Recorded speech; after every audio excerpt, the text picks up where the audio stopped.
Thanks for joining the show. This is The Economy. I'm your host, Ibrahim Sani. Very recently, the world-renowned research house IPSOS has issued two publications that we need to discuss very urgently. The first is on populism, the second is about equality. Regarding populism, their research have found that fewer Malaysians now believe that society is less broken compared to 2023.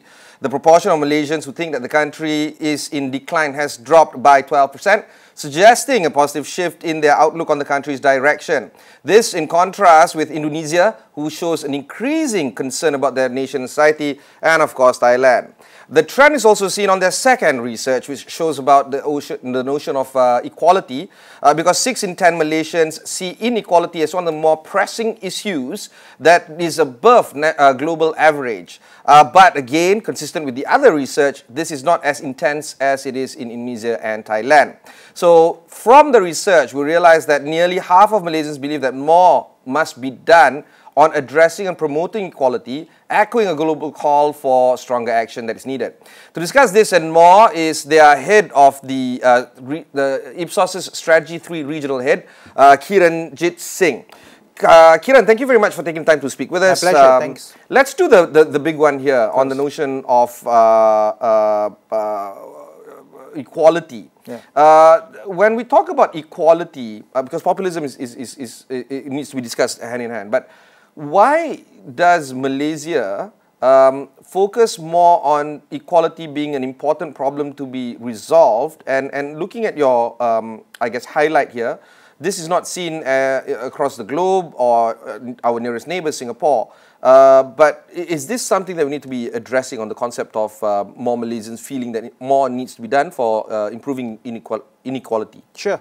So while most Malaysians right now feel that the country is moving in the right direction, but at the same time they feel that the economy or the country is rigged towards the rich and the powerful, the elites. Okay. Right.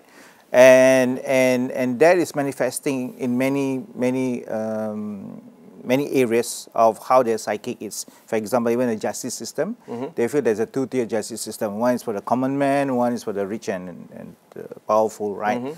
And that is not a good sign in the long term, right? And there's also a generational divide, right?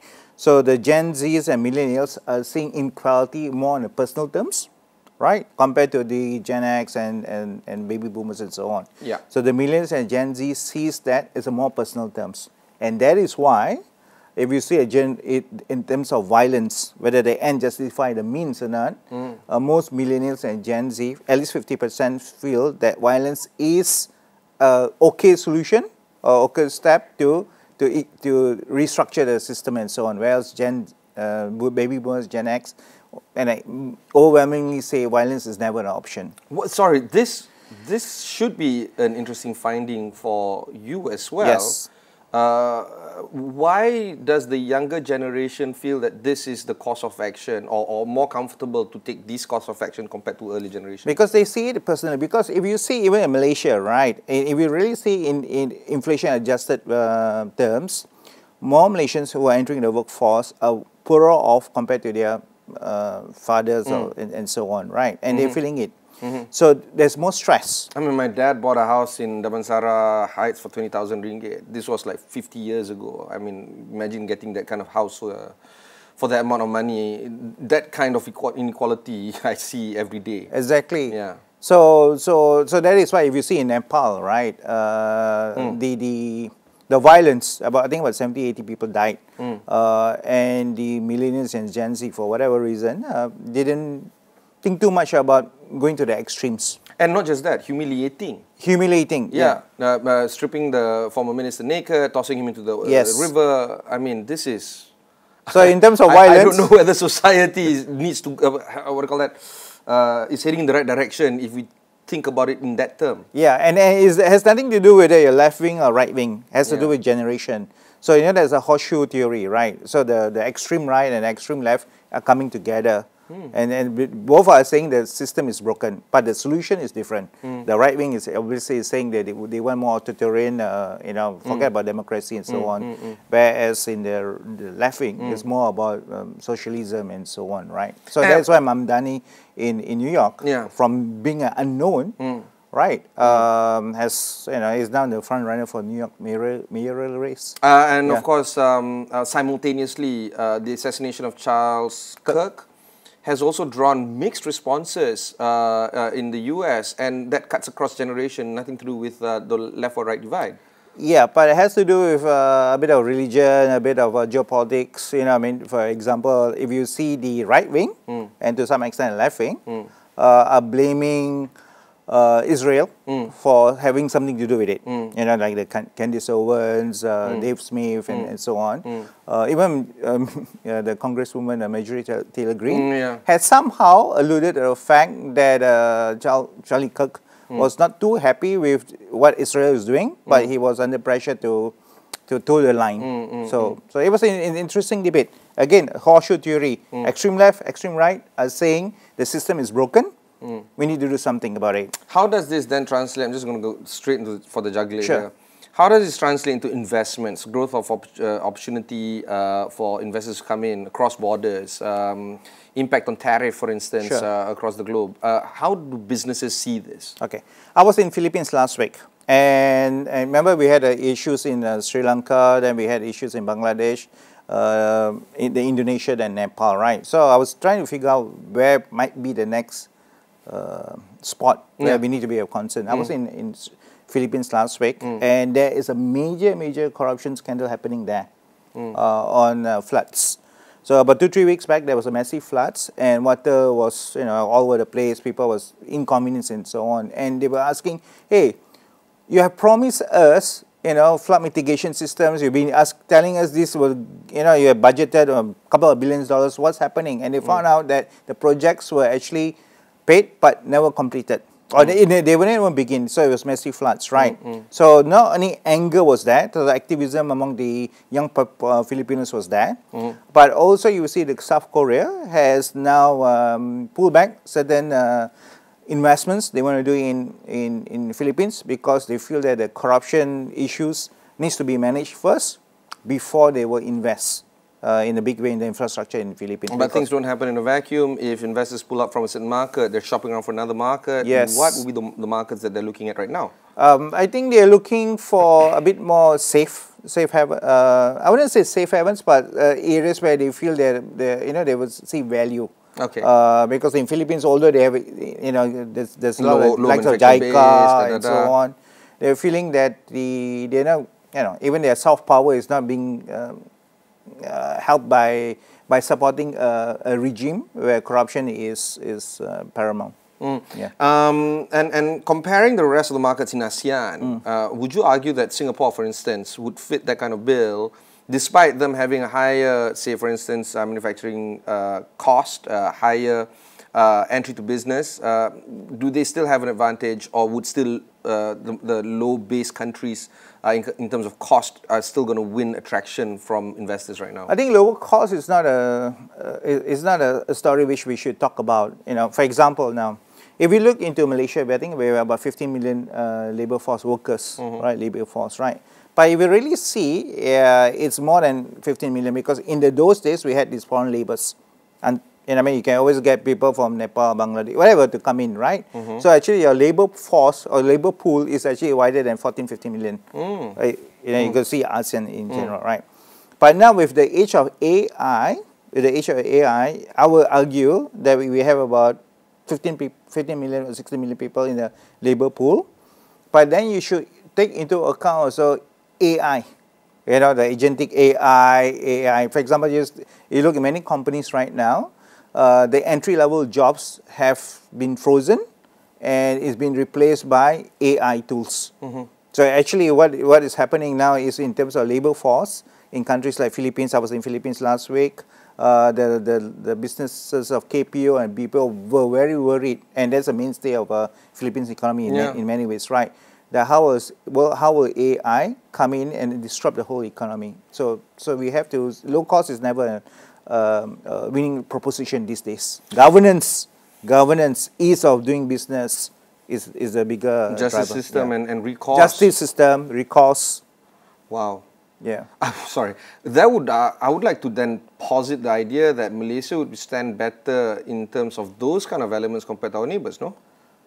Well, depending whether you have a glass half full or half empty, right? You know, I mean, if you see, I think even Malaysians, they are a bit skeptical about the jury system, right? So if Malaysians themselves are not 100% comfortable with the judiciary system, right? Whether we have a fair and equal society, again, as I mentioned, right? A two-tier justice system, right? So you know, if Malaysians itself are a bit skeptical, what about the foreigners, right? Foreign investors. One thing that I want to highlight Sure. or draw attention to, particularly for the viewers enjoying this conversation, is that the IPSOS study finds that Gen Z and baby boomers show a strong belief in meritocracy, while millennials and Gen X are more likely to highlight barriers beyond their control. This whole idea of your notion that they're losing control, I suppose, and the need for them to take back. Is this going to be prevalent maybe across the entire generation of their being, or is this a flash in a pan kind of moment? Now they're feeling this, they might change their perception of view, you know, later on as they mature. Okay, it's very hard for me to conclude that, right? Because you know what you are 20 years old, when you become 40, 50, different, right? Yeah. Typically, you become more conservative. Yeah. But what is different now is typically a young adult, they are much more liberal when they're in their 20s, and they become more conservative when they reach the 40s, 50s, and 60s, and so on. But what we're seeing now is especially young men. Young men, they are much more conservative, even at the early age.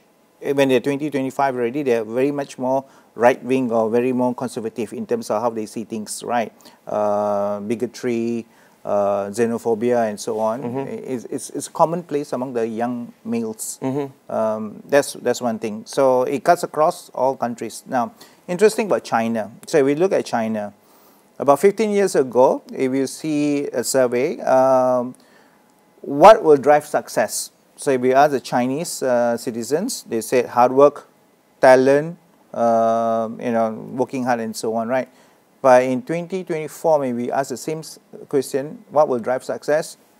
Connections, coming from a rich family, is knowing more about who you know than what you know, and so on. So even in countries like China, there's a shift in terms of you know, what will drive success. We all know the story of Andrew Tate as a symbol, not Mr. Andrew Tate, but that idea of male supremacy, very driven towards a particular slant of view on women and so on. Yes. And do you think that kind of view is now impacting markets like China, for instance? Maybe not to say... Korea, yes. I'm not sure about China, but Korea for sure. Remember about a few months back, there was impeachment of the president? Yes. It started off where everybody was kind of not sure what stand to take. Yeah. But at a later stage, you found a men were supporting the impeached president, whereas women wants him to be toppled. Yeah. No, toppled. Oh, toppled. Okay. Okay. Okay. So there was divergence in terms of how young Koreans, male Koreans, and female Koreans saw whether he's a good guy or a bad guy. So there was clear divergence in terms of how people view things. Now, so we come back to Andrew Tate, Joe Rogan, and so on, yes. right? You know, they will say that the last election in US was a podcast election or manosphere election, correct? And it was interesting, after the last election, the Democratic Party, right, came out with a program or retreat how to talk to young men. So they have an actual program on how to talk to young men.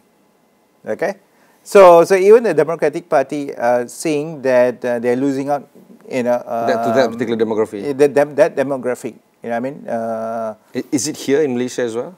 It's too early to say, but we'll just see. If you go to any higher education institutions, you'll find that about 60-70% of all the students are females. Correct? I was given a lot of talks in universities, public universities recently, and there was one university. It was about 80%. There was a lecture. 80% were female, and they were all sitting in front. Okay. The boys, I couldn't find it. They were hiding behind about 20%. The walls, yeah. You know what I mean? The walls hiding there. You know what I mean? Now, what happens is that more female graduates, when they graduate, they work in an office environment. Whereas males, many of them, when they first of all, they don't go into tertiary education. Okay. But even if they come out, they work in the entrepreneurial. blue collar works. Got For it. example, the gig economy, whatever. Yeah. Am I right? Yeah. Now, so Broadly social speaking esteem, and generalizing, yes, but also there's some truth in that as yes, well. because the thing is about work, right? It's not only about income; it's also social esteem, isn't it? And you find there's a lot of frustration. If you ask any guards in any condominium, you'll find that amount of confrontation they have with the delivery riders is increasing. Yeah. Because there's a lot of frustration, right? You ask any guards. Any TikTok, FYP would see these altercations taking place. Sometimes it moves into very violent altercations. Yes. So because it's the social esteem is important, right? Social mobility is also important. Malaysians generally view ourselves as a middle class. Okay. We never say we are poor. Yeah. We always say middle class. Yeah. Am I right? Yeah. You ask anyone, whether even those in the B40, they say they were. I had middle class, Khazanah Research Institute folks here on this show as well. They were talking about this as well, at length actually, about the middle class notion. Yes, you're right. Yeah. So middle class. So as middle class, it's not only about whether you're B40, M40. It's about aspirational. Whether the things you want to do, right? Whether you're buying more aspirational products and so on. But at the moment, when they are being forced to go the other way, buy cheaper alternatives. You know what I mean? I remember I was speaking to this lady. She said, I used to buy a certain brand of coffee, but because the coffee is so expensive now, I'm going to buy some unknown brand. Yeah. You know what I mean? And for a basic item like coffee, she said I'm a middle class, but it's basic thing which coffee. And every morning I drink coffee in the morning before I go work. I realize that I have to compromise on the basic items, and that is not a good sign, right? It's not, and you can just extrapolate something as basic as that to more, I guess, productive means of delivery of being efficient from technology products to vehicles and stuff like that. Revolutions are never, it doesn't start with a big thing. It always starts with a small spark, right? Speaking of which, let's talk about the populism study then. Sure. As per mentioned earlier on in the interview, the key highlight is, of course, fewer Malaysians now believe that society is broken compared to 2023, for instance. There's also another highlight that Ipsos finds that, however, many Malaysians feel that the country is largely influenced by the elites and rigged to benefit the rich and powerful, as what you have alluded to. Yes. The subtext here is that Indonesia and Thailand show consistently high levels of agreement to this notion and significantly exceeding global average on both statements, but we're not far behind. We're not far behind. And how is this giving the signal towards politicians, public policies, as well as governmental monies? We saw the recent budget as well, reflecting the need to appease the populace. Some would argue that it's a populist budget. So how does this tie up with public policy then? And of course, later on, the follow-up is on businesses. How do they look at this moving forward? So I was speaking to some policymakers recently, and I told them that don't think Malaysia is any different than the rest of ASEAN. Okay, maybe we are 1%, a couple of percentage up or down, whatever, right? Yeah. But it's the same bucket. It's the same bucket, within 60 to 80%. Yeah. Right. So about 60 to 80% feel that the economy is rigged towards the rich and powerful. Inequality is an issue. About what is a bit surprising among Malaysians is they are okay. In fact, they are welcoming of a strong leader to come in who is willing to break the rules to fix the system. About half of Malaysians believe there is a need for a strong leader to fix the country. Malaysia shows a stable level of agreement compared to 2023, indicating consistent desire for a strong leader who is willing to break the rules. Yes. Not by definition, this is Trump or Hitler. I don't know which one is which we're talking about here. Or Gandhi. I don't know. I mean, Gandhi also fits this bill, or Mandela, whatever it is. It could be. But basically, somebody to change the system. Yeah. Am I right? If you see in UK right now, Rishi Sunak, didn't do so well, right? Then Yeah. Keir Starmer is also hanging on to life. So if we were to do election today, I will be, if I'm a gambling man, I will say Nigel Farage will probably win the elections right now, right? Yeah, and the worst part about all this is what you just said is that not many people will disagree with you. This is the worst part about what you just said. Yes. So even Malaysia, they're not asking the leaders to do something illegal, but willing to take a bold stand to make some changes. Yes. Sabah election leadership, strong leadership is super important. So Sabah election is in the air. Yes. Many political parties are now making a lot of notions that they want to do this, that, and all. Are they making the right moves to win the hearts of the population there, or do you still think that these kind of statements so far that we have heard across the political spectrum is still not enough in trying to address what the research has shown, i.e., believing that there is a need for a strong leader to emerge? Yes, there is. So we have done a couple of in-depth look at Sabah, and there's a lot of frustration. There was one quote which somebody said that we were promised good schools, good road, but what we got was dry pipes and potholes. And flooding.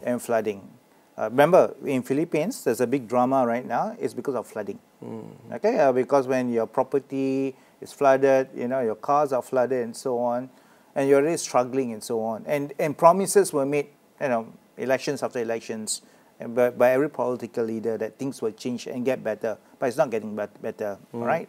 The good thing is the Sabahans are still optimistic that the federal government will do something, and they will do a better job than the local politicians.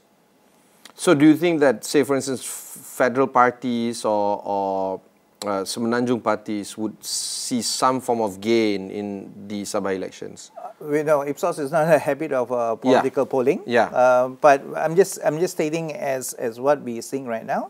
The trust towards federal politicians is higher than the trust towards the local politicians. Let's go back to the core competency of IPSOS. Sure.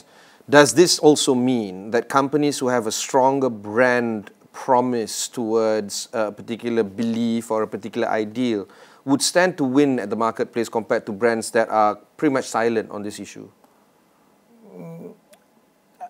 I'm thinking of Patagonia, for instance. Okay, yes and no. Yeah. Okay, because you got to walk the talk. Okay, with social media, you can only mask your noble intentions to some extent. Am I right?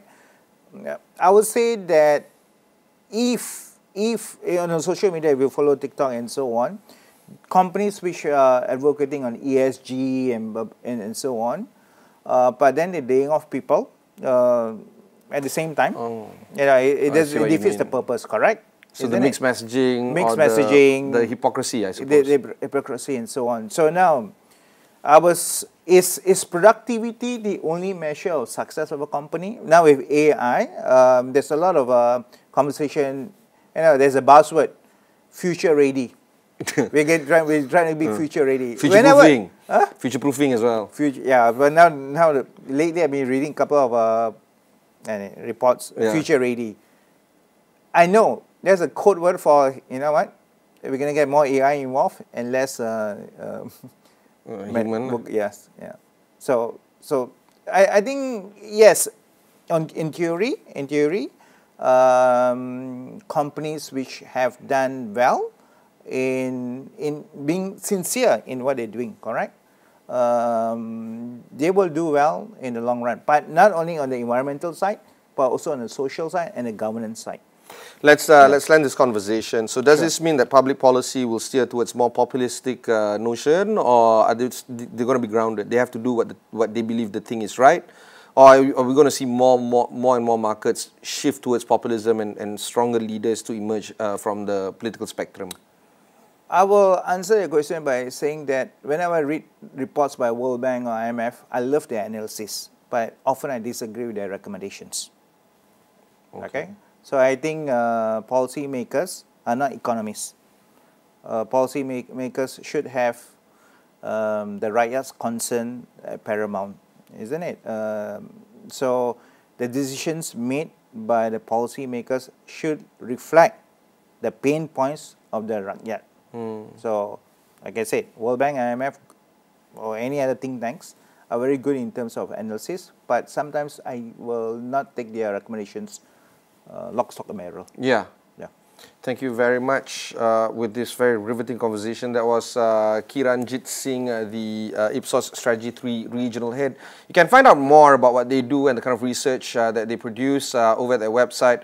And you can also look back to the interview that I had with their group CEO a few months ago that I did.